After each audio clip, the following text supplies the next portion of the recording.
Está con nosotros Carmen Ilizarbe, ella es docente de la Escuela de Ciencia Política de la Universidad Antonio Ruiz de Montoya, politóloga, que está con nosotros para comentar, en principio, ¿cómo así? ¿Por qué llegamos a este punto? Carmen, ¿cómo estás? Buenos días. Buenos días, gracias por la invitación. ¿Por qué llegamos a este punto? ¿Solamente por una bravuconada desde la oposición, por una falta de manejo del oficialismo, por ambas cosas? Quizás un poco de ambas cosas, pero creo que sobre todo el Congreso tiene mucha responsabilidad aquí, ¿no? Hay que recordar que el ministro Jaime Saavedra es uno de los ministros con mayor aceptación. Y esto es un factor bien extraño, ¿no? Bien extraño. Creo que el reconocimiento popular que tiene y que se ha mostrado en las encuestas es un factor muy importante.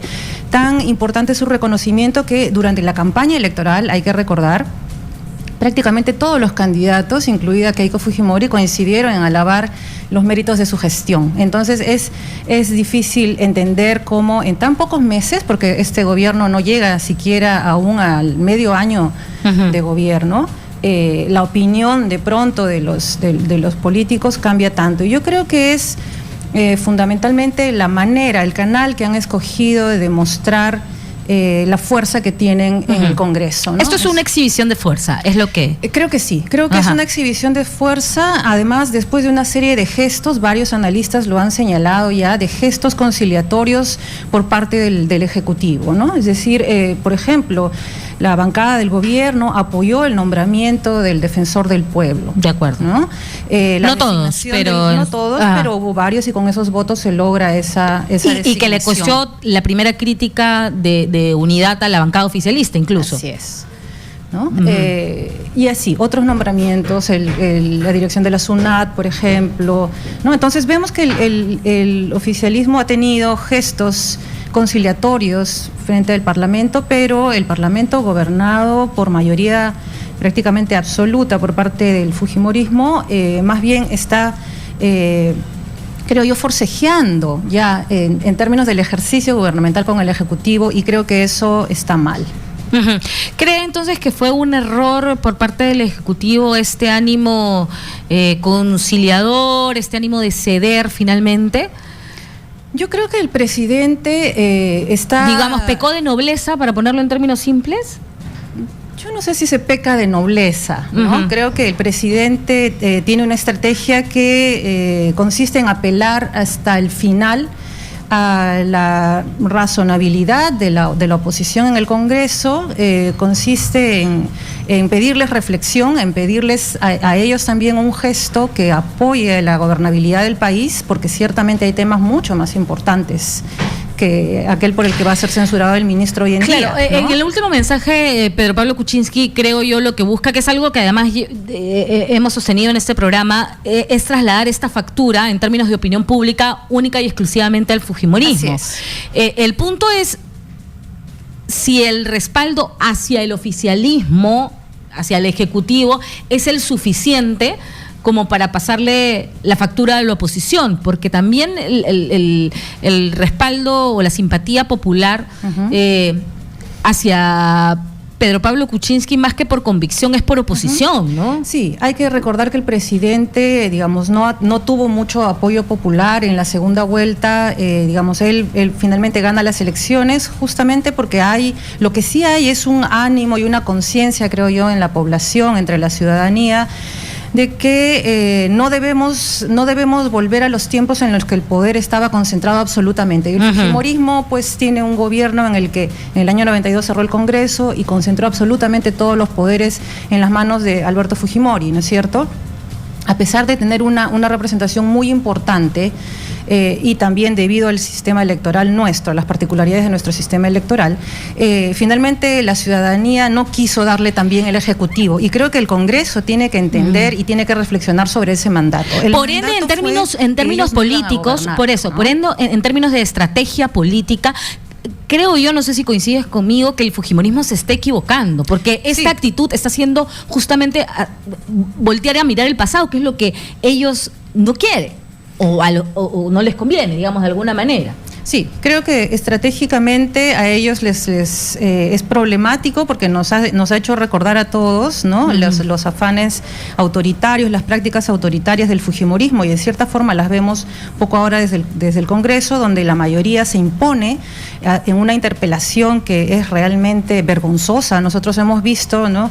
12 horas, una tortura realmente para la ciudadanía, además de para el ministro interpelado, ¿no? El comportamiento de congresistas que leen mal una serie de cosas, mienten, no pueden argumentar favorablemente, razonablemente, por razones que lleven a la interpelación y menos aún la censura del ministro, y parece que finalmente va a ser censurado. Entonces, yo creo que el presidente está, digamos, moderando también las distintas herramientas, los distintos instrumentos, siempre dentro del cauce constitucional que tiene a la mano. Esta es una apuesta riesgosa, por supuesto, pero tampoco hay cartas seguras, ¿no?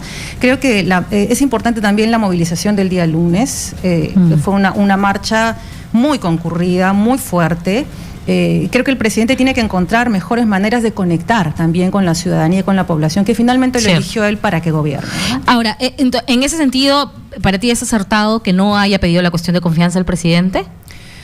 Honestamente, yo me inclinaba por la cuestión de confianza. Yo hubiera preferido ver al presidente poner sobre la mesa la carta de la cuestión de confianza, y creo que el fujimorismo lo hubiera pensado 2 veces. Creo que les hubiera hecho ahí sí reflexionar sobre la necesidad de censurar o no a este ministro, ¿no? Creo que claro, porque la sola invocación, que es la que hacen el mensaje, a que reflexionen, no es suficiente en el fragor de la batalla, pues en el nivel de batalla en el que nos encontrábamos, ¿no? Sí, ahora digamos, ha habido una discusión también previa, porque el presidente ciertamente dijo que estaba considerando primero, antes de su mensaje a la nación, indicó que estaba considerando el tema de la cuestión de confianza, ¿no? Es decir, se ha barajado entre las opciones y finalmente la han desechado, ¿no? Cada estrategia tiene sus pros y sus contras, ¿no? El presidente ha optado por no ser confrontacional en este momento. Yo personalmente creo que hubiera preferido ver el tema de la cuestión de confianza justamente para forzar para hacer un equilibrio de fuerza, digamos. Así es, ¿no? Ahora, a reconsiderar. Ya, no se hizo. Está claro, creo yo, porque además así lo han dicho, que el ministro sería censurado. Una vez que es censurado, ¿qué nos garantiza o qué debería hacer el presidente o qué le queda hacer al presidente para que estas muestras de exceso de poder, que es la lectura que estás dando desde el Congreso, no se vuelvan a repetir y no generen esta inestabilidad? Sí, porque efectivamente hay que pensar en ese escenario, ¿no? Algunos congresistas del fujimorismo han hablado ya de la posibilidad de censurar a otros ministros, entonces ciertamente tiene que considerarse que esta no es la primera vez que vamos a enfrentar este escenario. En primer lugar, yo creo que si el ministro, como parece, es finalmente censurado, el nombramiento del siguiente ministro o ministra es un gesto importantísimo, ¿no? Así es. Entonces esperamos todos que lo que el presidente dijo en su mensaje, que no va a retroceder ni un milímetro en la orientación de la política, se vea reflejado en ese nombramiento. Claramente reflejado en ese nombramiento, que por supuesto tiene que ser el de una persona con las calificaciones necesarias, con las cualidades, ¿no? Y con un manejo político importante, eso queda claro. Creo que el presidente tiene que entender que estamos de lleno en el terreno de la política. No hemos visto ningún argumento serio de parte del fujimorismo que pueda cuestionar la implementación de la política educativa. Así que no es un tema de policy, como diríamos en inglés, es un tema de pulseo de fuerzas, ¿no? Y entonces el presidente tiene que respaldar la política con el nombramiento al equipo de trabajo y la orientación de esas políticas. Yo creo que es muy significativo, por ejemplo, que hoy día probablemente lo último que ha firmado el ministro Saavedra en su gestión es la oficialización de la política de educación intercultural bilingüe, ¿no? Ahí está uno de los grandes logros de la política educativa de este ministro, que empieza además con la gestión de la ministra anterior, la ministra Patricia Salas, ¿no? Eso es hacer política de Estado, política que trasciende gobiernos, que trasciende ministros y que trasciende los intereses particulares de agrupaciones políticas, ¿no? En ese sentido, la permanencia de Saavedra va más allá del nombre, porque claro, hay quienes han sostenido, y en este caso en algún momento yo también lo he dicho, en honor a la verdad, ¿por qué personalizar este asunto? El punto es que que ya se ha llegado a un extremo en que la persona representa más que la persona. Eso es lo que el fujimorismo ha logrado hacer. Ajá. Efectivamente, las personas no son las políticas, el ministro mismo no es él la política, es un equipo muy grande de personas que trabajan por esto por muchos años, ¿no es cierto? Exitosa. Y sin embargo, creo que el fujimorismo ha sido exitoso en personalizarlo. Pero de otro lado, no podemos decir que las personas no juegan un rol. El Estado y la política son finalmente siempre personas y relaciones entre personas. Las instituciones son personas.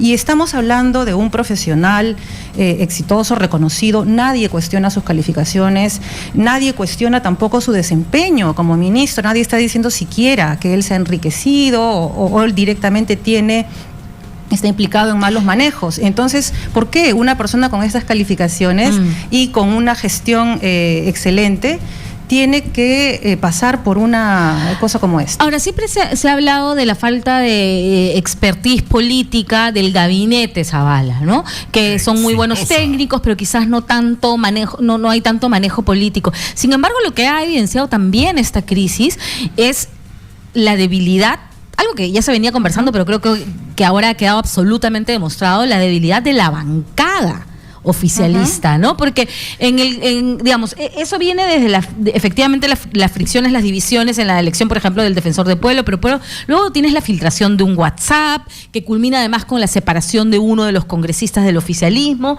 tienes, bueno, la denuncia al vocero del uso irregular de policías, que luego concluye además en una ausencia de gente de la bancada oficialista cuando están interpelando a su ministro. O sea, creo que habían seis, si no me equivoco, 6 congresistas oficialistas, más nada. Así es. Y quizás ese es la mayor debilidad. Esa es la mayor debilidad del gobierno de Pedro Pablo Kuczynski. Quizás su mayor debilidad está en el Congreso. Bueno, esa es la mayor debilidad de todas las agrupaciones políticas, incluido el fujimorismo, ¿no? Lo que pasa es que el fujimorismo ha, digamos, en términos cuantitativos, ha forzado un cierrafilas también con su mayoría en el Congreso, precisamente impidiendo a través de una ley, ¿no?, que hayan más salidas como las de Jenny Vilcatoma. Pero vamos a decir que no es un problema que le pasa factura solamente al presidente o a la bancada de gobierno. Lo que tú dices es absolutamente cierto, pero cuenta para todos, ¿no? Respecto a hacer política, yo quisiera añadir algo, ¿no? Creo que estamos en un escenario que no es el que debiéramos tener. Estuve revisando yo el discurso de Keiko Fujimori después de perder las elecciones, que realmente se demoró muchísimo en darlo, ¿no? Y ahí lo que pudimos ver es a una candidata a la que le costaba muchísimo aceptar su derrota. Creo que, y ella en su discurso dice que el mandato ha sido hacer oposición.